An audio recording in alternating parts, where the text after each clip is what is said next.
Баршаңызға сәлем, құрметті көрермендерім. Мен арнама қош келіпсіздер.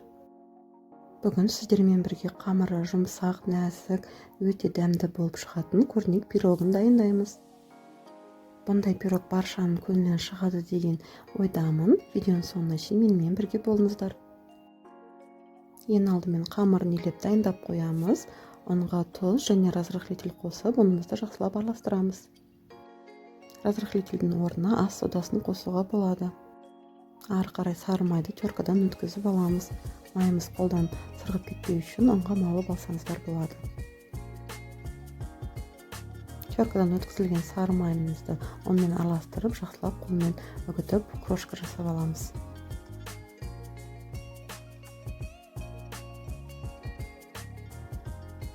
Ендігі кезекте айранды қосып, қамырымызды араластырып илеп аламыз. Сондай-ақ айранның орнына қаймақ қоссаңыздар болады.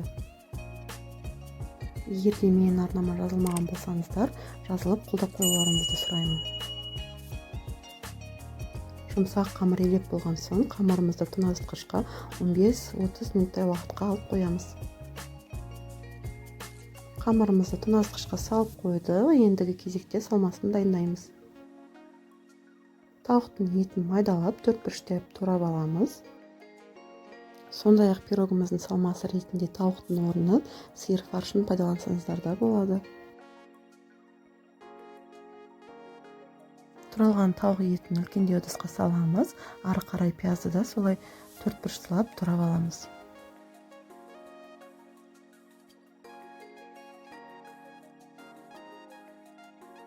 Пиязымызды туралған тауыққа қостық. Ендігі кезекте бізге 2-3 картоп керек. Картопты да төртбұрыштап турап, жаңағы салмасына қосамыз.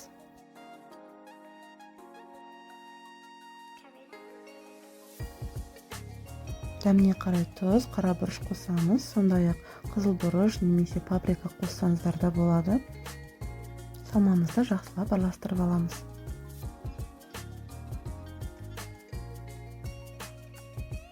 Тоңазытқышта тұрған қамырымызды 2 бөлікке бөлеміз. Бір бөлігі үлкендеу, екіншісі кішілеу болу керек. Кіші бөлігін шетке ала тұрамыз. Әзірше үлкен бөлігіне ұн сеуіп, домалатып, жайып аламыз.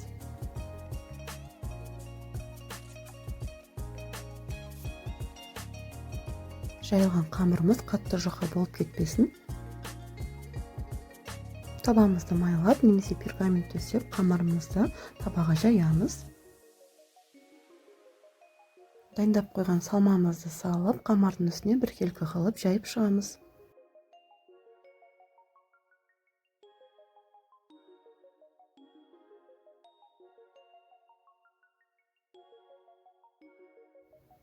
Пирогымыздың салмасы дәмді және шырынды болу үшін сары майды осылай кішкене бөліктерге бөліп, үстіне қойып шықсаңыздар болады.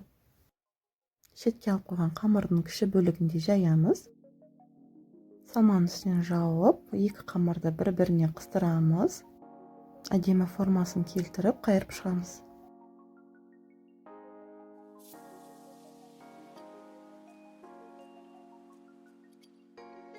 Пирогтың үстінен әр жерінен осылай пышақпен тіліп шығамыз. Немесе пирогтың ортасынан кішкене тесік жасасаңыз да болады. Ол бізге пирогты пісірген кезде буы шығып тұру үшін керек. Пирогымызға жұмыртқаның сарысын жағып шығамыз. Әдемілік үшін кунжут немесе мак сепсеңіздер болады. Пирогымызды 180-200 градуста 40-45 минут уақытта пісіріп аламыз.